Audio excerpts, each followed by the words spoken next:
Airport ಇಂದ ಹೊರಗೆ ಬರಬೇಕಾದ್ರೆ 25 ಸಾರಿ ಬಸವರಾಜ್ ಅನ್ನುವಂತ ಕಾನ್ಸ್ಟೇಬಲ್ ಹೇಗೆ ಬಂದ? ಅವನೇ ಯಾಕೆ ಬರ್ತಾ ಇದ್ದಾನೆ? ಏನೂ ಸರ್ಕಾರಕ್ಕೆ ಸಂಬಂಧ ಇಲ್ಲದಿರುವಂತ ಒಬ್ಬಳು ಹೆಣ್ಣು ಮಗಳಿಗೆ ಹೆಂಗೆ 25 ಬಾರಿ ಪ್ರೋಟೋಕಾಲ್ ಕೊಟ್ರು?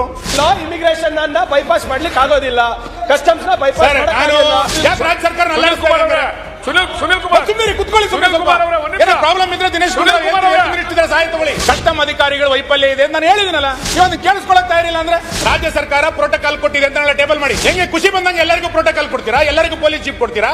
ನಾವು ಪ್ರತಿ ಬಾರಿ ಏರ್ಪೋರ್ಟ್ ಗೆ ಹೋಗ್ಬೇಕಾದ್ರೆ ಯಾರು ಹೊಸಬ್ರು ಪ್ರೋಟೋಕಾಲ್ ಬರ್ತಾರೆ, ಒಬ್ಬರೇ ಬರೋದಿಲ್ಲ ಯಾವಾಗ್ಲೂ ಕೂಡ. ಆದ್ರೆ ಈಕೆಗೆ ಏರ್ಪೋರ್ಟ್ ಇಂದ ಹೊರಗೆ ಬರಬೇಕಾದ್ರೆ 25 ಸಾರಿ ಬಸವರಾಜ್ ಅನ್ನುವಂತ ಕಾನ್ಸ್ಟೇಬಲ್ ಹೇಗೆ ಬಂದ? ಇದು ಇವತ್ತಿನ ಚರ್ಚೆ ವಿಷಯ. ಇದು ಅವನೇ ಯಾಕೆ ಬರ್ತಾ ಇದ್ದಾನೆ? ಹಾಗಾದ್ರೆ ಇದರಲ್ಲಿ ಅವನು ಸಹಾಯ ಮಾಡಿದನೋ ಅಥವಾ ಅವನು ಸಂತ್ರಸ್ತನೋ? ಇದು ಗೊತ್ತಾಗಬೇಕು. ಇವತ್ತು ಈ ರಾಜ್ಯ ಸರ್ಕಾರದ ಅಡಿಯಲ್ಲಿರುವಂತಹ ಒಬ್ಬ ಕಾನ್ಸ್ಟೇಬಲ್ ಏನೂ ಸರ್ಕಾರಕ್ಕೆ ಸಂಬಂಧ ಇಲ್ಲದಿರುವಂತಹ ಒಬ್ಬಳು ಹೆಣ್ಣು ಮಗಳಿಗೆ ಹೆಂಗೆ 25 ಬಾರಿ ಪ್ರೋಟೋಕಾಲ್ ಕೊಟ್ರು? ಯಾರನ್ನ ಕೇಳಿ ಪ್ರೋಟೋಕಾಲ್ ಕೊಟ್ರು? ಗುಪ್ತಚರ ಇಲಾಖೆ ಏನ್ ಮಾಡ್ತಾ ಇತ್ತು? ಆಕೆ ಇಷ್ಟು ಬಾರಿ ಗೋಲ್ಡ್ ಅನ್ನ ತಗೊಂಡ್ಬಂದಾಗ ಅವನು ಯಾಕೆ ಸುದ್ದಿ ಕೊಡ್ಲಿಲ್ಲ? ಎಲ್ಲೆಲ್ಲ ಸ್ಮಗ್ಲಿಂಗ್ ಎಲ್ಲೆಲ್ಲ ಹೋಯ್ತು? ಮೊಗಸಾಲೆಗಳಲ್ಲಿ, ಪತ್ರಿಕೆಗಳಲ್ಲಿ, ಟಿವಿಗಳಲ್ಲಿ ಯಾರೋ ಸಚಿವರು ಇದರಲ್ಲಿ ಭಾಗಿಯಾಗಿದ್ದಾರೆ ಅಂತ ಬರ್ತಾ ಇದೆ. ನಾನ್ ಸಚಿವರ ಬಗ್ಗೆ ನಾನೇನು ಆರೋಪ ಮಾಡ್ತಿಲ್ಲ. ನಾನು ಆರೋಪ ಮಾಡಿ ಒಂದು ನಿಮಿಷ ಮುಗಿಸ್ತೀನಿ. ನಾನು ಆರೋಪ ಮಾಡ್ತಿಲ್ಲ. ನೀವು ಹೇಳ್ತಾ ಕರೆಕ್ಟ್ ಆಗಿದೆ.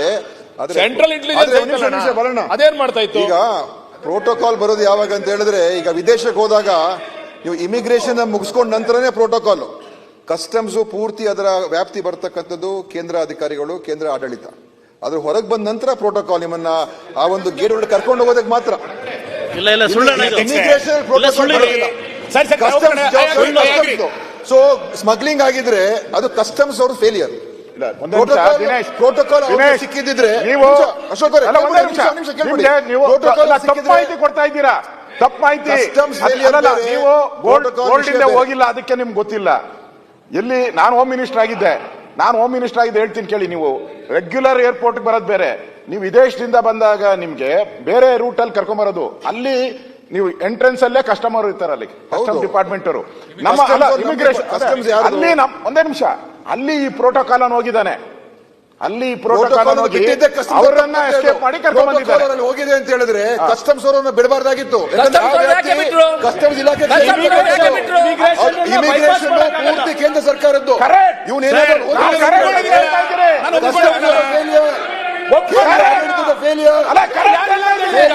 ಈಗ ಪ್ರಿಯಾಂಕರ್ಗೆ ಪ್ಲೀಸ್, ಕಸ್ಟಮ್ ಡಿಪಾರ್ಟ್ಮೆಂಟ್ ಅವ್ರದ್ದು ವೈಫಲ್ಯ ಅಂತ ಇಮಿಗ್ರೇಷನ್ ಬೈಪಾಸ್ ಮಾಡ್ಲಿಕ್ಕೆ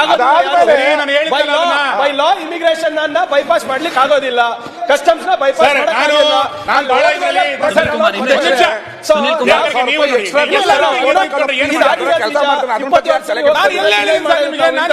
ಆದ್ರೆ ಬರೇ ಇಲ್ಲಿ ರಾಜ್ಯ ಸರ್ಕಾರ ಅಂತ ಹೇಳ್ತಾ ಇದ್ರಲ್ಲ, ನಾವು ಕೇಳ್ತಾ ಇರೋದು ಬೈಪಾಸ್ ಮಾಡ್ಲಿಕ್ಕೆ ಸರ್ಕಾರ ಅಲ್ಲಾಡಿಸ್ತಾ ಇದೆ. ಈಗ ಸುನಿಲ್ ಸರ್ಕಾರ ಸುನಿಲ್ ಕುಮಾರ್ ಪ್ರಾಬ್ಲಮ್ ಇದ್ರೆ ದಿನೇಶ್ ಸಹಾಯ ತಗೊಳ್ಳಿ. ಸುನಿಲ್ ಕುಮಾರ್ ಅವರ ನೀವು ಚರ್ಚೆ ನಮ್ಮ ಗೃಹ ನೀವು ಚರ್ಚೆ ಮಾಡ್ತಾ ಇರೋದು ನಮ್ಮ ಗೃಹ ಇಲಾಖೆಯ ವೈಫಲ್ಯದ ಬಗ್ಗೆ. ಚರ್ಚೆ ವಿಚಾರ ಬಂದಿದ್ದು ಸಚಿವರು ಬಂದು ಉತ್ತರ ಕೊಡ್ತಾರೆ. ಬಾಲಕೃಷ್ಣ ಸಚಿವರು ಬಂದ್ರೆ ಏನು ಉತ್ತರ ಕೊಡ್ತಾರೆ? ದಯಮಾಡಿ ಉತ್ತರ ಕೇಳಿಸ್ಕೊಂಡಿದ್ರೆ ದಯಮಾಡಿ ಸುಮ್ಮನೆ ಇರಿ. ನಾನು ಬಾರಿ ಕ್ಲಿಯರ್ ಆಗಿ ಹೇಳಿದ್ದೀನಿ, ಕಸ್ಟಮ್ ಅಧಿಕಾರಿಗಳ ವೈಫಲ್ಯ ಇದೆ ನಾನು ಹೇಳಿದಿನಲ್ಲ.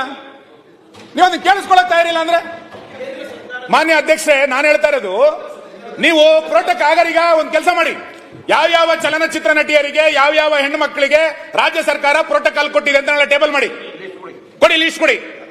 ಹೆಂಗೆ ಖುಷಿ ಬಂದಂಗೆ ಎಲ್ಲರಿಗೂ ಪ್ರೋಟೋಕಾಲ್ ಕೊಡ್ತೀರಾ? ಎಲ್ಲರಿಗೂ ಪೊಲೀಸ್ ಜೀಪ್ ಕೊಡ್ತೀರಾ?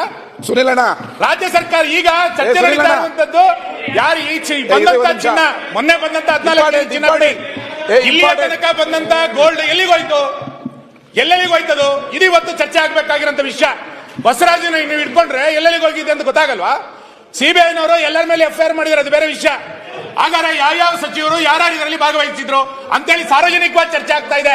ನಾನು ಹೇಳ್ತಾ ಇರೋದಲ್ಲ, ನಾನು ಆರೋಪ ಮಾಡಲ್ಲ, ನಾನು ಆರೋಪ ಮಾಡ್ತಾ ಇಲ್ಲ. ಸರ್, ಪ್ರೋಟೋಕಾಲ್ ಕೊಟ್ರೆ ರಾಜ್ಯ ಸಚಿವರು, ಕಸ್ಟಮ್ಸ್ ಅಂದ್ರೆ ಕೇಂದ್ರ ಸಚಿವರಲ್ವಾ? ಅಂದ್ರೆ ಕೇಂದ್ರ ಸಚಿವರು ಹೇಳಿ, ಅದನ್ನು ಹೇಳು. ಕೇಂದ್ರ ಸಚಿವರ ಜೊತೆ ರಾಜ್ಯ ಸಚಿವರು ಶಾಮೀಲಾಗಿದ್ದಾರಾ ಅಂತ ಕೇಳಿ. ನೀವ್ಯಾಕೆ ಸಚಿವರು ಅಂತ ನೀವು ಹೇಳ್ತೀರಾ? ನಾನು ಪದೇ ಸಚಿವ, ಪದೇ ಇವರು ಸಚಿವರು, ಹಂಗೆ ಅನೇಕ ಜನ ಸಚಿವರಿದ್ದಾರೆ. ಸುನಿಲ್ ಅವರೇ ನಿಮಗೆ ಇನ್ನೂ ಎಷ್ಟು ಆ ಪದ ಸಮಯ? ಯಾರ ಮೇಲೆ? ಇಲ್ಲ ಸರ್, ಸುನಿಲ್ ಅವರೇ. ಇವ್ರು ತಿರ್ಚಿ ಮಾತಾಡಿದ್ರೆ ಮತ್ತೆ ನಾನು ನೀವು ಮಾಡ್ತೀರಾ? 2 ಜನ ಸಚಿವರು ನಿಮಗೆ ಬಗ್ಗೆ ಇನ್ನೂ ಎಷ್ಟು ಸಮಯ ಬೇಕು? 5 ನಿಮಿಷ ಹಾ?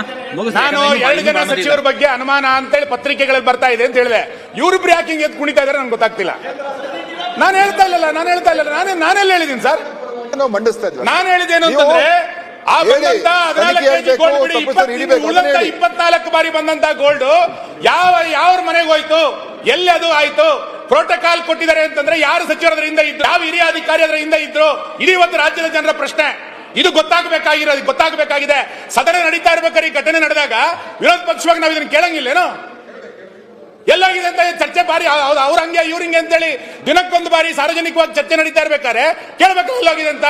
ಆಯ್ತಪ್ಪ, ಸಚಿವರ ಹತ್ರ ಹೋಗಿಲ್ಲ, ಹಂಗಾರೆ AICC ಕಚೇರಿಗೆ ಹೋಗಿದೆ ಅಂತ ಹೇಳಿ ನಾನು. ಎಲ್ಲೋಗಿದೆ ಹಂಗಾರೆ ಇದು?